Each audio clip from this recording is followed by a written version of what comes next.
Today I'm going to be talking to you how to use a bar model to compare the lengths of two objects. And I know a bar model is new to you, but it's really not that hard to really understand. So I'm going to show you what a bar model looks like. This right here is a bar model. It's basically just a graph to help you understand the length of one object, the length of another object, and then it shows you in a physical way what would be left over, or how much more would be needed to equal the top one.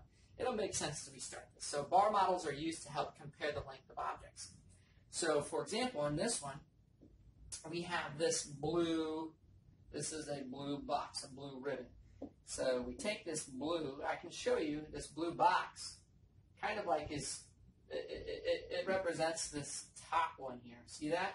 See how it's the same size? So bar model is kind of used in that way. This green one is just like this right here, right? We can see that this green one is not as long as the blue box, right? So we know whatever's left over would be right here. That's what's not going to be represented. So what we're going to do is we're going to measure the blue box, okay? I throw that one down there. I can see that it's 4 inches, okay?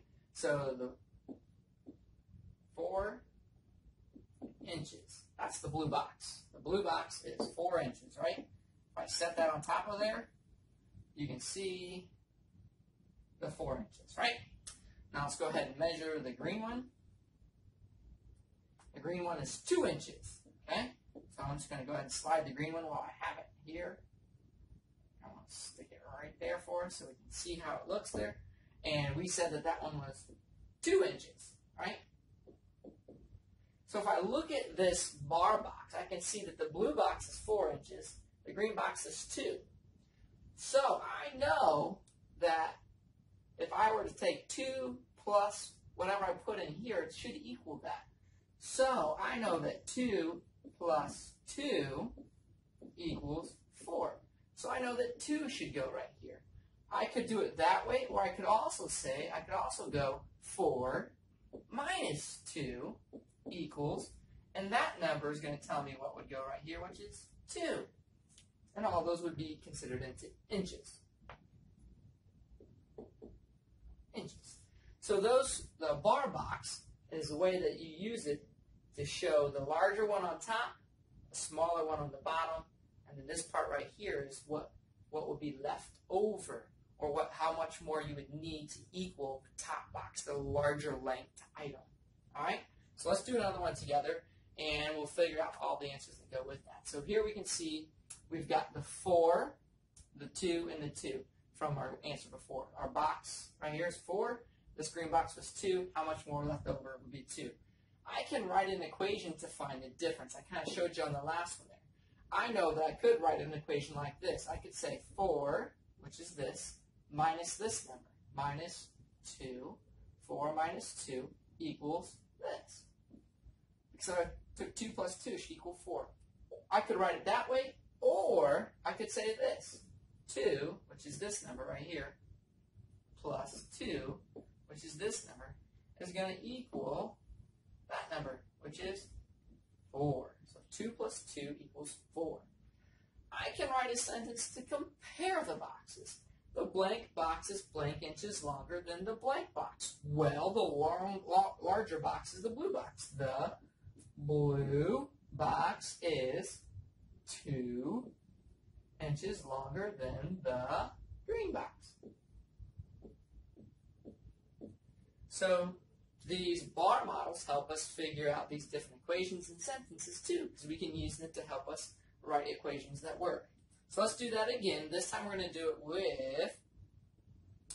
with a couple of arrows here. So we're going to take these arrows and we're going to measure them first. All right. So let's measure the bigger one first. And this time we can see that it's 5 inches. All right. So I know that that's 5 inches. Since I have the arrow in my hand here, I'm going to go ahead and put it up there so you can see how it covers the whole thing. So that is 5 inches. Okay. Now I'm going to take the green arrow and measure that. It is 2 inches. I made it a little bit wider, but that's okay. It shouldn't hurt it there. It's 2 inches. So that one was 2 inches. All right. So I know that, I can do a couple equations for this. So let's talk about this. So we have 5 minus 2, which is going to equal 3. Well, let's look at what that math looks like on that, okay? So we have the arrow here was 5, this one was 2, and this was 3. I can write an equation to find the difference. I know that 5, which is the blue arrow, minus 3, which is the green, equals, 5 minus 2. Let me erase that. I put the wrong one there. Let's erase that quick. And 5 minus 2 equals 3. Or I can say that 3 plus 2, or 2 plus 3, either way, equals 5. I can write a sentence to compare the arrows. The blue arrow is 3 inches longer than the green arrow. So bar models are a way for you to compare two lengths. The top one is always the longer one. The bottom one is the shorter one. And the other box that's on the bottom is going to be what you have to add in addition to equal the top one. All right? Have fun with bar models.